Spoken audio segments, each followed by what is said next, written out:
Hello, everyone. Welcome to our show today called 英文. My name is John Drummond, or Yang Holland.Hello， 大家好，欢迎各位再度来到 NG 英文，我是 Angela。We have a great episode for you today with my good friend JW, who's known around the Taiwanese community as JW Chang. 没错，今天呢 NG 英文邀请到了来自旧金山湾区的 JW 到节目上跟大家聊他从矽谷搬到台湾生活的经验分享，以及呢一些为了归根而努力学中文的故事。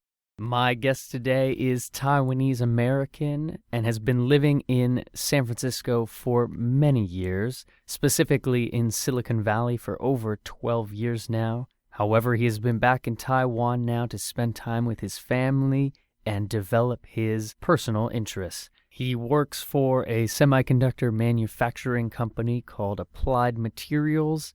He is a lover of traveling, learning new things,embracing his own culture, and so much more. So everyone, please welcome my good friend, JW. Hello. Boom. I High-fives. didn't tell you I like to high five on the show to make it official. Welcome to NG 英文, my brother. If you could be so kind, could you start off, who is JW and what are you doing in Taiwan?访谈一开始我们就会听到说今天的来宾是目前在旧金山矽谷那边的应用材料公司服务的 JW。 那他服务的这间公司来头可不小是财富世界500大企业中的其中一间，而且还是全球最大的半导体设备供应商。这部分他等一下是没有提到啦，是我个人上网爬文得到的消息，想说跟各位分享一下。那讲到这半导体大家想必也都是立马就会想到台积电吧。没错，这间应用材料公司的主要客户就是来自我们台湾的 TSMC 台积电，而且应材在台湾也有设立办公室整个就是把对台积电的这个服务做好做满。那因为去年疫情爆发嘛，不少公司都是让员工在家工作， JW 他们也是一样。那又刚好因为他的爸妈都在台湾，所以为了要就近照顾家里两老，就也搬回来台湾住。只是因为还是要跟着旧金山那边的时间走嘛，所以就算这边已经是晚上的睡觉休息时间了，但因为那边是白天上班时间，所以常常就变成是要日夜颠倒的上班这样子。那这边我们讲的半导体英文说法是 semiconductor。 好， semi 有一半的意思，那 conductor 是导体，像金属就是一种热导体嘛那把两个放在一起 semiconductor就变成是半导体。赶快来听 JW 的故事吧。 Thank you for having me on the show. This is a wonderful studio, by the way. Cheers. My name is JW, Jian Wei. I currently am based in San Francisco, California. I work for a Fortune 500 company. It's called Applied Materials. We are a semiconductor manufacturing company. And to relate it to Taiwan, one of our, maybe our top customer, top 3 for sure, is TSMC. So Applied Materials certainly has a presence here. There is a small office here as well to service TSMC. Mm-hmm. I am back in Taiwan because my parents live here. They raised me in America. However, about 10 years ago, they moved back to Taiwan.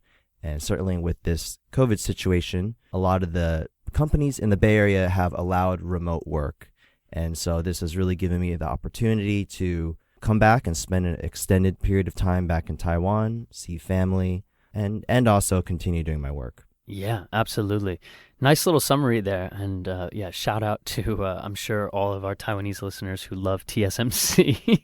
Get a kick out of that. Yep. But thinking a little bit, about your schedule right now, I think it's interesting, I should say, to remind our audience that I'm actually interrupting your sleep cycle right now because you are still working on kind of the West Coast of America's time schedule. Is that correct? Yes, that's right. I am working U.S. hours. I think the expectation is still that I am accomplishing everything based on the U.S. hours. I've swapped my sleep schedule to approximately, I go to sleep around 6 a.m. and I get up around 2, 3 p.m. So it's rise and shine for me right now. That's what it is. Rise and shine, yeah. And I'm so happy because something just arrived in the mail right before we started this show today, and that was your Oura Ring.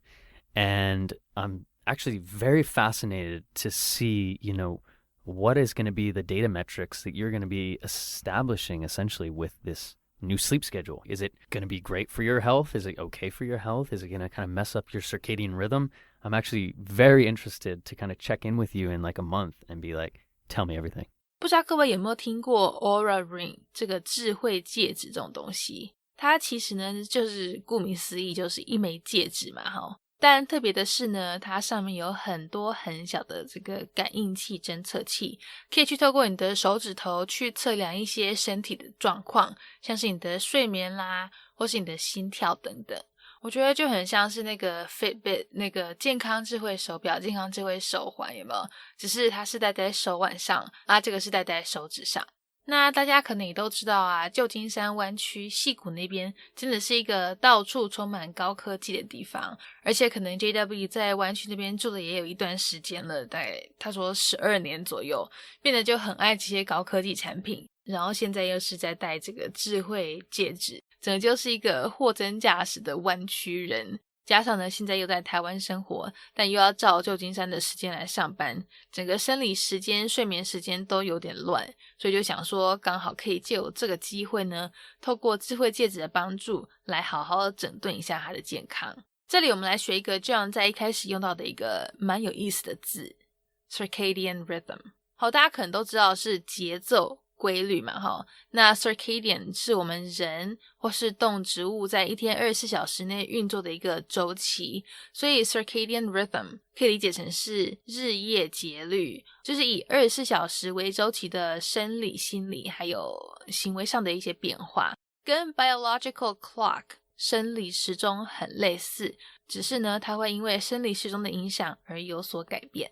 As am I. So to give a quick background, I just received this wearable technology. It's a ring, a smart ring called an Oura Ring. And the Oura Ring takes measurements based off your finger, and it will do things like tracking your sleep, your heart rate, etc., right? And this is kind of probably a testament to me living in the Bay Area for so long has really created this version of me where I love technology.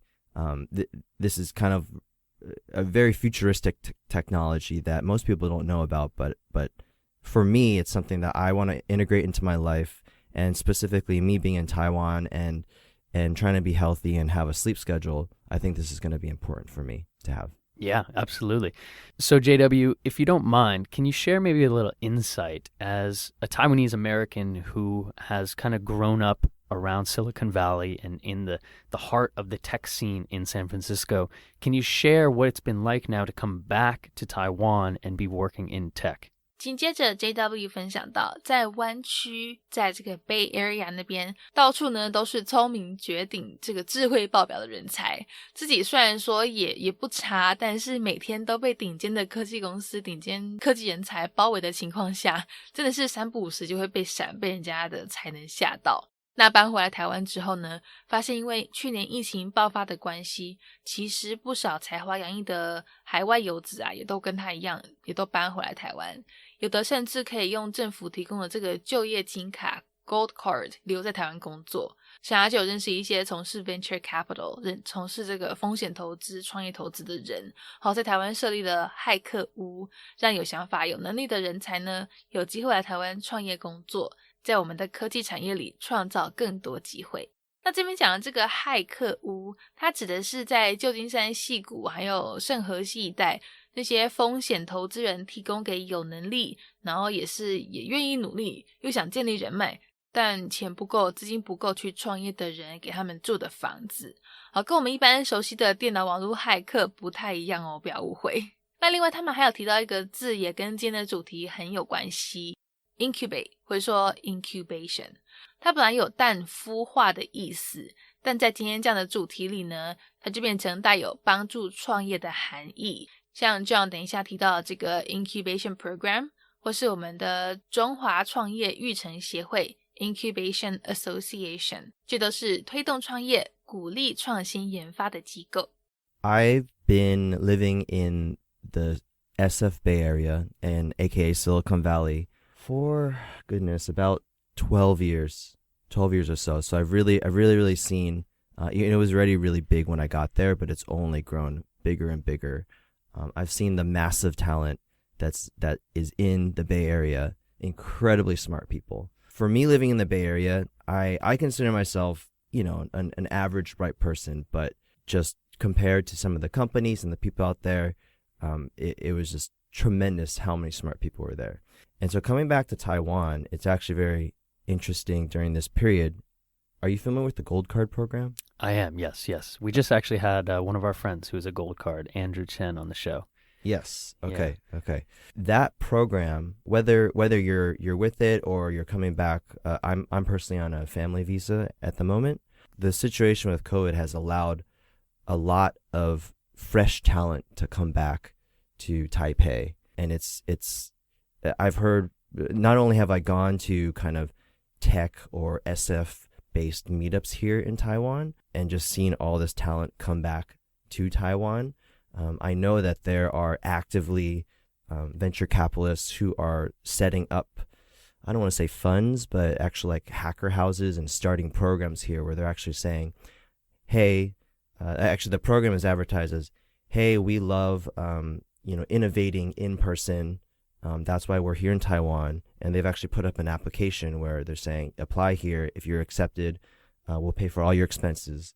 Come to Taiwan and incubate your company here in Taiwan. I love that. Yeah. And, it's been a debate with a lot of my tech friends here has been like, essentially right now, kind of what you're doing is you are back, but you are still working for an American-based tech company. But I think what's going to happen is so many great minds are coming back to Taiwan or considering moving to Taiwan to do incubation programs. There's going to be this kind of spill over of like, hey, there's a bunch of cool people here. Let's create something in Taiwan. And I think I'm really excited to see, what can happen maybe in 2021 or further with the tech scene here in Taipei City. That's absolutely true. I'm here, even though I'm technically working to the benefit of, the company of Applied Materials back in the U.S. I'm actively sharing ideas with folks here. I'm sure Taiwan is happy to take my money that I'm spending out at in Taipei. So I think these are only good things for Taiwan and Taipei. So JW, another question I'd love to ask here on the show is, kind of thinking about the future and the pressure of, dealing with this sleep cycle and with corporate tech. Are you thinking about, kind of reevaluating what you want to be doing in 2021 and beyond? 再来我们聊到了去年大部分的时间，美国因为疫情的关系呢，很多人都是每天关在家里，生活就是很痛苦，加上在湾区工作的人常常背负着很多期许期望，特别又是变成在家工作，整个呢就是给他们的生活带来很大的影响，很大的冲击。不过是说如果以正面一点的角度去看的话，就是这整件事情让很多人包括 JW 在内意识到说心理健康的重要性，还有要取得生活跟这个工作之间的平衡是很重要的。好，是时候呢要来重新审视一下他的生活形态，也就是为什么他后来就搬回来台湾，也计划未来可以在工作和生活之间找到一个平衡点，甚至呢可能就是直接在台湾当地找工作，就不用日夜颠倒这样子配合美国的时间上班，让自己可以有更多时间去和家人相处。这里这样用到的片语实在是很适合用在这个被疫情笼罩的世界。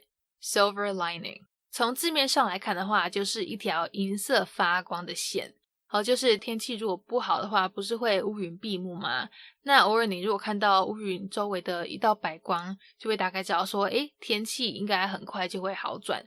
所以这样的一个现象也被用来形容是困境中的一丝希望，一点慰藉这样。就像这样说的，虽然疫情打乱了生活，却也是因为这样子让他更重视心理健康的重要性。 That's a great question. So in 2020, in the US, we were all under lockdown for most of 2020, in fact. So with that in mind, it's been a really, really tough year, obviously on many fronts, but especially, I think, work. I think the Bay Area expectations for people working were really a lot, especially when they were working at home. And it really made me realize, how I wanted to form my life around. And that's a big reason why I came back to Taiwan, is to spend a lot more time with family, find a little more work-life balance. So looking forward in 2021, I want to find that. So the plans could be to either find something that's a little more local here in Taiwan that gives me a little more work-life balance to be with family. I may start something on my own as well, to speak to the point we were talking about before about people coming to Taiwan. Beautiful. Yeah, and I don't want to say it's cliche, but, understanding that work-life balance is so important. And I feel it's a little premature to say kind of a silver lining of COVID. But for me personally, a silver lining of COVID has been to kind of reevaluate my mental health states and my work-life balance. And, luckily we are not as affected here in Taiwan, but all of my friends in the States, and I'm sure all of your friends, have just been in this huge adaptation phase. And I feel companies are in this adaptation phase. And I think there's going to be more of a shift to work-life balance, hopefully. I think so too. I think mental health has been a huge focus for a lot of us this year. Or this past year. So meditation, self-help, etc. I think those are becoming extremely important things to balance out with work, right? Mm-hmm. Especially for, working professionals who most of their life they've just been grinding, looking for the next level. Mm-hmm. Yeah, no doubt.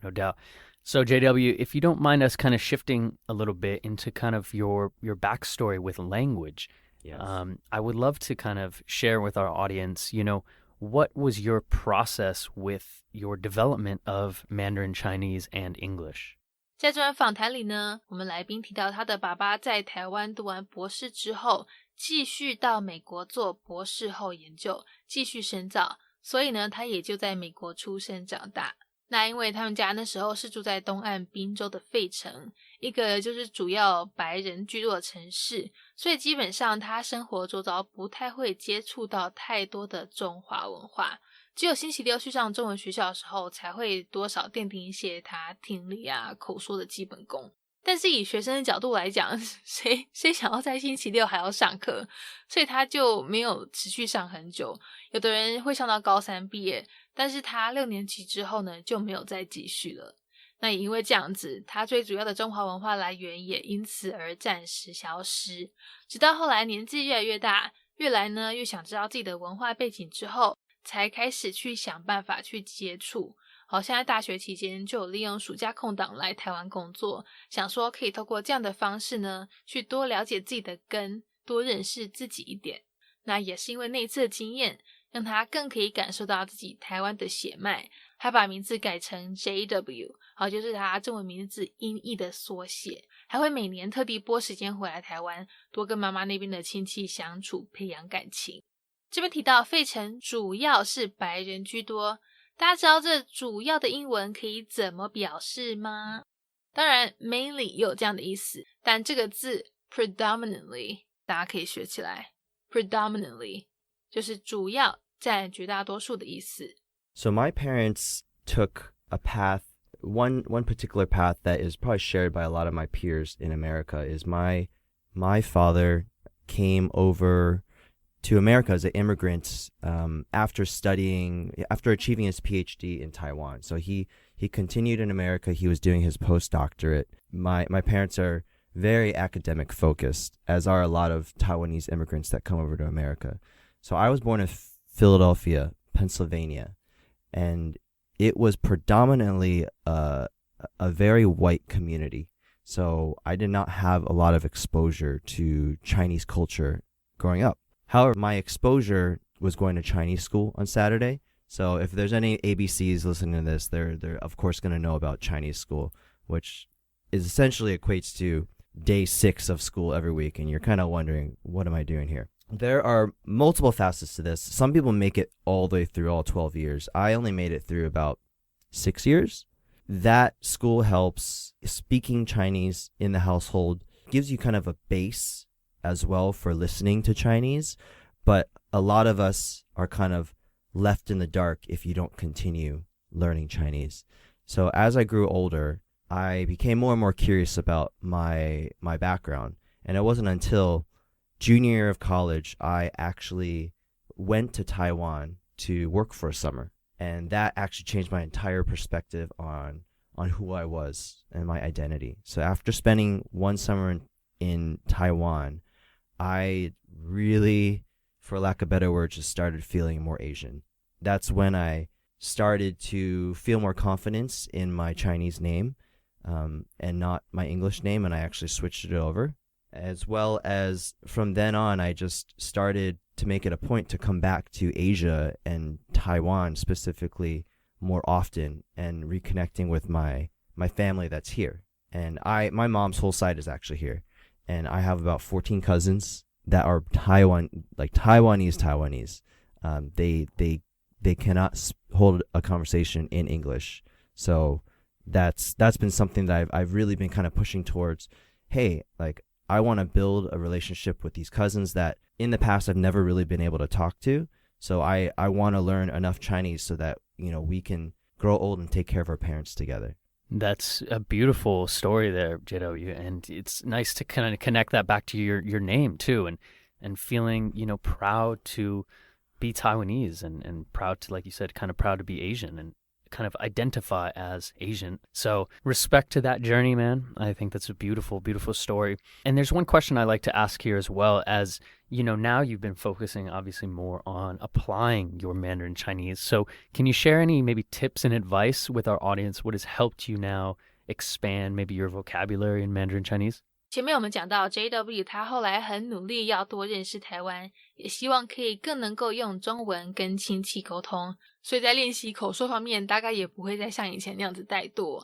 那他这样子学下来，觉得最有帮助的方法呢，就是沉浸式学习。好，接触的越多，接收到的语言刺激也越多，也就越能够激发你大脑去用中文表达。例如对外国人来说，在台湾，如果你只想要一路用英文跟别人沟通，其实也是可以的，但这样子就当然也不会进步嘛。就算你的大环境是中文，但是自己用的语言一样都还是英文也没用，所以他就都会跟当地人交朋友，做一些语言交换，或是跟亲戚练习等等，甚至呢是约会对象也都尽量找讲中文的，因为这样子呢才会逼着自己去用中文来沟通。那像这样子的学习方法跟一般教科书或是学习软体比起来，就比较活一点，比较动态，也比较有用。不过当然学习方法因人而异嘛，我们还是要多试几种才比较会找到适合自己的哦。First, I would say just try to be as immersive into the language as possible. I know that as expats, it's very easy to just kind of stay in like an expat circle or stay in certain areas, and you can literally just get away with speaking English all the time if you really wanted to. However, for me, while I haven't taken like formal classes or anything here, I've done things like pick up language partners. I've also gone on dates with some, with more local people where you're going to be forced to just speak in probably over 50% Chinese. For me, I'm also very lucky. I have extended family here, which like I said, I'm absolutely going to have to speak a lot of Chinese with them. So it's really just for me, it's just the exposure to it. And then you can kind of you can hear more of it. You can speak faster. It brings a lot more dynamic learning other than just kind of reading books or using apps, etc. Yeah, I think that's absolutely great. Like you said, going on dates and spending time with your family and just kind of immersing yourself in the language. And it seems to me like your threshold is like, listen, if I'm going to be speaking Mandarin, I don't want to be with people where 50% or less is not acceptable for JW standards. And yeah, man, I love that. I want to say we met in October. Was that right? Yep. And, I just, I see you exposing yourself to different environments using Mandarin a lot more. And I love that.